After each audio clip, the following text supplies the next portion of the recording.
I've played so many god-awful pieces of trash games in the past few years that I've grown dangerously numb to playing them.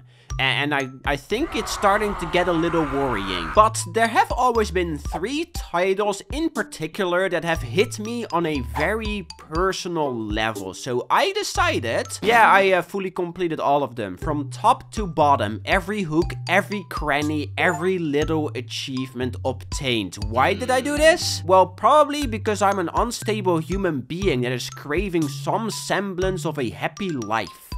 Yay! The first game I want to talk about is, of course, ḥᵉલેᵖ Wonderworld, or ḥᵉલેᵖ Wonderworld if your name is Video Game Donkey. Now, I've talked about this title already a few years ago, shortly after the game's launch, and I remember despising it. I got so mad playing it because every single section of it is so poorly designed that I couldn't help but facepalm every 30 seconds or so. Look at this part for a second, okay? The real way to solve this quote-unquote puzzle is to equip the Tornado Wolf outfit, break this big stone block, and get the statue behind it. But because it's so poorly thought out, you can just walk around it with ease, and the game is absolutely packed to the brim with these kind of obstacles that you can bypass without a sweat. Then you have the ability system, aka costumes. So ḥᵉલેᵖ Wonderworld is a one-button game, which is a really stupid design decision, by the way. A, B, Y, X, and both triggers, yes, also including the triggers, all do the same thing. Without a costume equipped, it just makes you do a basic jump. But if you equip something like the Pumpkin Puncher or Pyrocynical, it will swap out your jump for a different ability, like an attack or a hover, for example. Meaning with these costumes on, you can't jump in a platforming game. Like, did they not think this through? This is so goddamn bizarre. There are a total of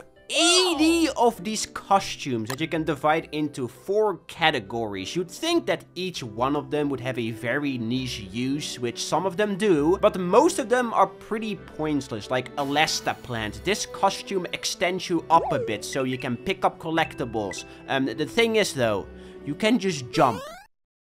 This is completely useless. Also, 75% of these costumes are all outshined by the Frost Fairy, which allows you to skip almost everything.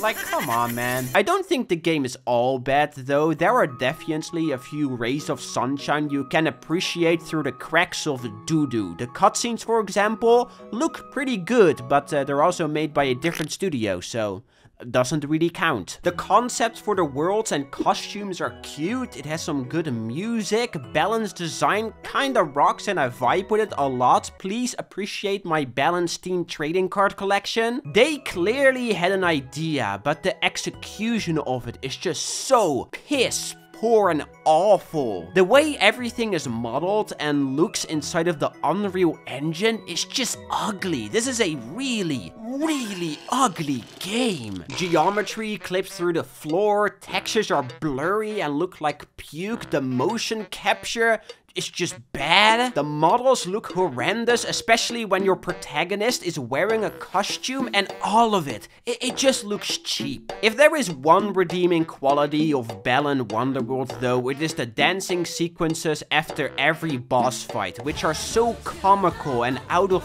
place that it makes you think that this game was made as a practical joke for the funny. ḥᵉલેᵖ Wonderworld is just a big messy pot of pure slop. It's a offensively shallow game, a big nothing burger. And by the way, I haven't even mentioned the story, which you need to read a novel for to understand, or the Tower of Thames and ḥᵉલેᵖ bouts. God forbid, the ḥᵉલેᵖ bouts. You'd think 100%ing it would be pure hell, but honestly, it wasn't that bad. The hardest thing was collecting all the statues that are littered across every level, but once you get the ḥᵉલેᵖ outfit, it becomes pretty easy. It just takes a bit of time. But all of it doesn't really matter because your protagonist says Hok Tua every time he does a double jump.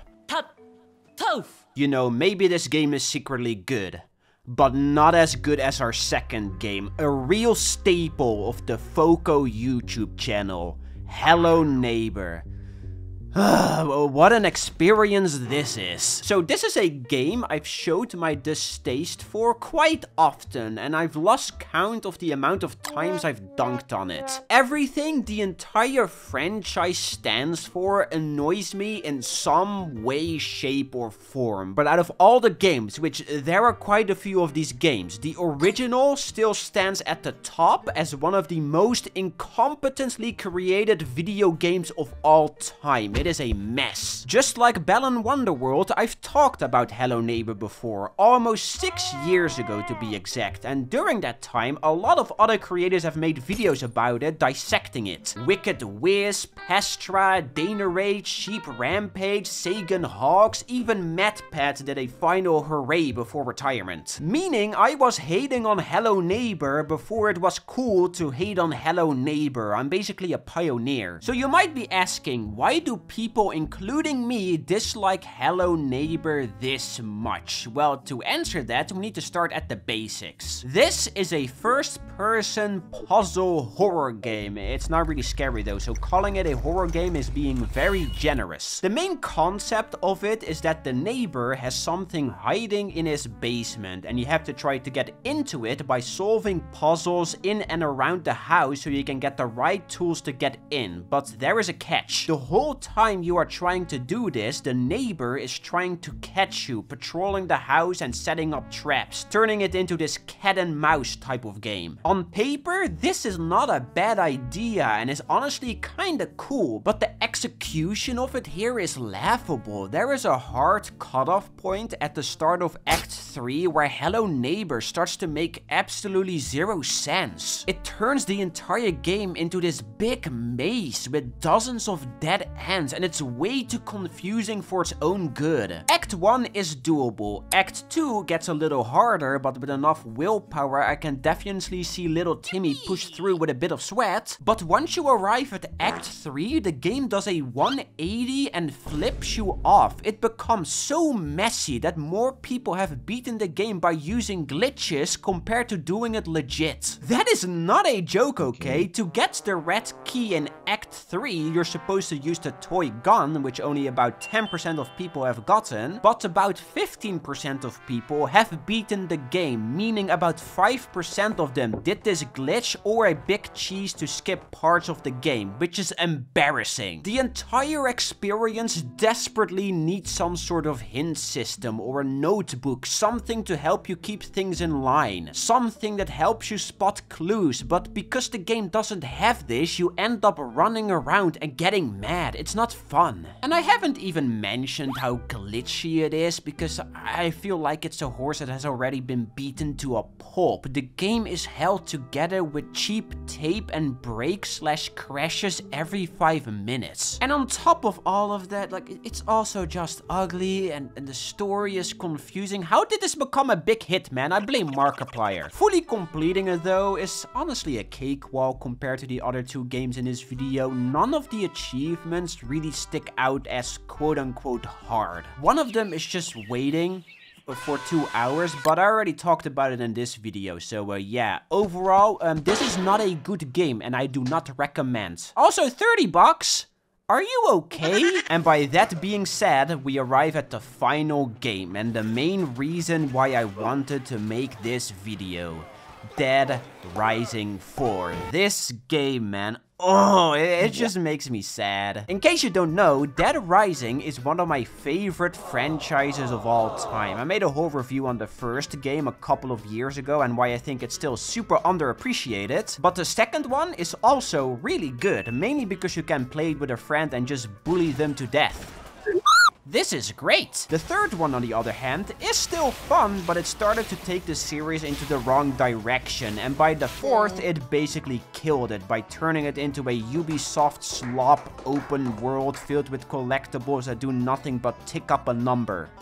Yay! Now, Dead Rising was never a powerhouse when it came to sales, but it did well enough. This one, on the other hand, performed so poorly that it killed the studio that was in charge of the Dead Rising IP, Capcom. Capcom Vancouver. So why is this one in particular so crap? Well, I mean, it basically did nothing correct. All the little gameplay bits and bobs that made Dead Rising special are removed from Dead Rising 4. The time limit Dead Rising is known for example, gone, removed. Combo weapons degraded and not even grounded in reality anymore, just comically cartoonish. The boss fights, aka psychopaths, one of Dead Rising's biggest strengths, yeah, they are replaced by maniacs. Here is one of them.